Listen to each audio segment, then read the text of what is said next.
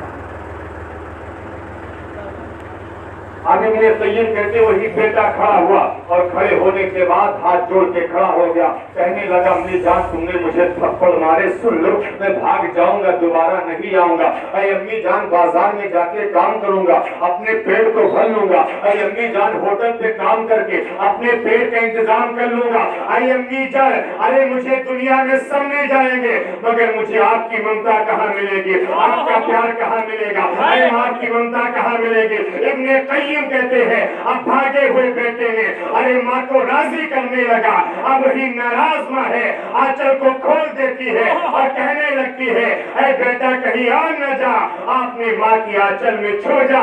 اب ناراض ماں نے اپنے بیٹے کو آنچل میں چھپا لیا۔ ایک ماں کی ممتا ہے۔ اے لوگو اللہ اپنے بندوں سے 70 ماؤں سے زیادہ پیار کرتا ہے، اللہ اپنے بندوں سے 70 ماؤں سے زیادہ پیار کرتا ہے۔ اب اللہ کی رحمت کو پکارے، سینے سے لگا لیتی تو اللہ اپنے بندوں سے 70 ماؤں سے زیادہ پیار کرتا ہے۔ ہم اللہ کی رحمت کو پکارے، اللہ معاف کرنے والا ہے۔ بس شرط کیا ہے، اس لیے کہ جب ماں باپ کا سایہ اٹھتا ہے ہمیں درد ہوتا ہے، آپ کو بھی تکلیف ہوتی ہے۔ خود میرے پیغمبر علیہ السلام ہے، اللہ اکبر 6 سال کی عمر میرے مصطفیٰ کی تھی اور مقام ابوا کی زمین پہ پہنچے ہیں۔ میرے مصطفیٰ کی ماں حضرت آمینہ کی طبیعت خراب ہونے لگی۔ حضرت آمینہ نے کہا تھا اے ام ایمن میرے قریب آؤ۔ ام ایمن کو بلا کے حضرت آمینہ نے کہا تھا اے بہن مجھ سے وعدہ کرو تو میرے بیٹے محمد کا ساتھ دو گی کہ نہیں دو گی۔ حالانکہ حضرت ام ایمن نے کہا تھا او آمینہ بہن تمہارے بیٹے محمد کا ساتھ ہم دیں گے۔ اس موقع پر حضرت آمینہ کا انتقال ہوا تھا۔ میرے مصطفیٰ نے اپنی ماں آمینہ کو قبر کے حوالے کیا تھا اور مصطفیٰ رو رہے تھے اور زمانے کو پیغام دے دیا تھا اور میرے مصطفیٰ نے پیغام دے دیا تھا اے لوگوں ایسا وقت آئے ہمیں صبر کا دامن تھامے رکھنا ہے۔ ایسا وقت آ جائے ارے ماں باپ کا انتقال ہو جائے، محبت کے آنسو نکل جائے مگر صبر کا دامن کبھی نہیں چھوڑنا ہے۔ اور جب صبر کی بات آتی ہے آج تو ہمیں درد ہوتا ہے، تکلیف ہوتی ہے مگر آنے والا بالکل عنقریب مہینہ محرم الحرام کا رہا ہے۔ اس مبارک مہینے کی برکتیں ہم سنیں گے کہ کربلا کے میدان میرے آقا حسین نے کون سا غم نہ جھیلا ہو۔ جوانوں کی لاشیں گئی ہیں، میرے حسین نے صبر کیا ہے، عباس کے بازو کٹے ہیں، میرے حسین نے صبر کیا ہے، اور محمد کی جوانی لٹی ہے، میرے حسین نے صبر کیا ہے، معصوم علی اصغر نے دم توڑا ہے، میرے حسین نے صبر کیا ہے، علی اکبر کی جوانی گئی ہے، میرے حسین نے صبر کیا ہے، اور آخر میں دین کو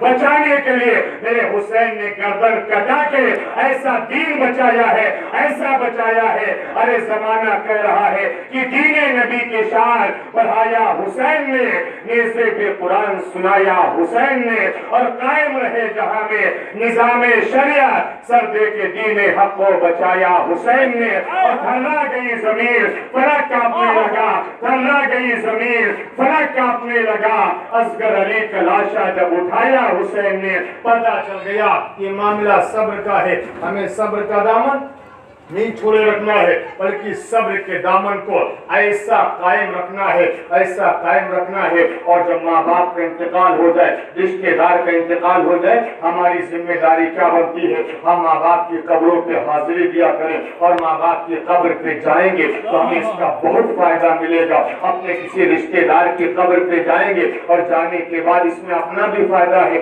میرے سرکار فرماتے قبر کی زیارت کرو، اس لیے کہ قبر کی زیارت سے تمہیں آخرت کی یاد آتی ہے۔ سبحان اللہ، قبر کی زیارت سے تمہیں آخرت کی یاد آئے گی کہ میرے پیغمبر مولانا محمد وسلم صلاۃ و سلام علیہ رسول اللہ، کیونکہ میرے پیغمبر علیہ السلام نے فرمایا کہ قبر کی زیارت کرو، اس لیے کہ قبر کی زیارت کرو گے تمہیں آخرت یاد آ جائے گی۔ اور قبر وہ جگہ ہوتی ہے صاحب، یہ قبر میں جانے کے بعد ہر انسان کو معلوم پڑتا ہے، اس لیے کہ حضرت مولا علی شیر خدا قول ہے قبر میں جانے والا ایسے ہوتا ہے گویا کوئی سمندر میں ڈوب رہا ہو، اور سمندر میں ڈوبنے والا ایک ایک تلکے کا سہارا تلاش کرتا ہے۔ اب سہارا کیا ہوتا ہے؟ ہم قبر پہ کھڑے ہو کر ایصال ثواب کریں، قبر پہ کھڑے ہو کر فاتحہ کریں، قبر پہ کھڑے ہو کر اپنے جانے والے مرحومین کے نام ایصال ثواب کریں. ہم کریں گے یقیناً اس کا ثواب ہمارے جانے والے مرحومین کو اللہ عطا فرمائے گا. سبحان اللہ. اسی محبت کے ساتھ یہ میلاد مصطفیٰ کا انعقاد ہے. ہمارے بیچ سے جانے والے مرحوم پیر محمد بھائی کی محفل کا انعقاد ہوا. اے لوگوں، ہم میلاد شریف میں حاضر ہیں. بس 2 شیش پڑھیں، اس کے بعد میں اپنی بات کو ختم کرتا ہوں، کیونکہ آپ دیکھ رہے ہیں کہ بڑی دیر سے آپ میلاد مصطفیٰ میں حاضر ہیں. بس 2 شیش نعت پاک کے سن لیں، اس کے بعد میں اپنی بات کو ختم کر دوں. ایک بار پڑھیں درود شریف. اللہم صلی علی سیدنا حضور. ایسا کوئی انتظام ہو جائے، تھوڑا بولے سبحان اللہ. حضور ایسا کوئی انتظام ہو جائے، حضور ایسا کوئی انتظام ہو جائے، سلام کے لیے حاضر غلام ہو جائے، سلام کے لیے حاضر غلام ہو جائے. اور ایک انسان کی آرزو کیا ہوتی سنیے گا. میں شاد شاد مروں گا اگر دم آخر، بولے سبحان اللہ.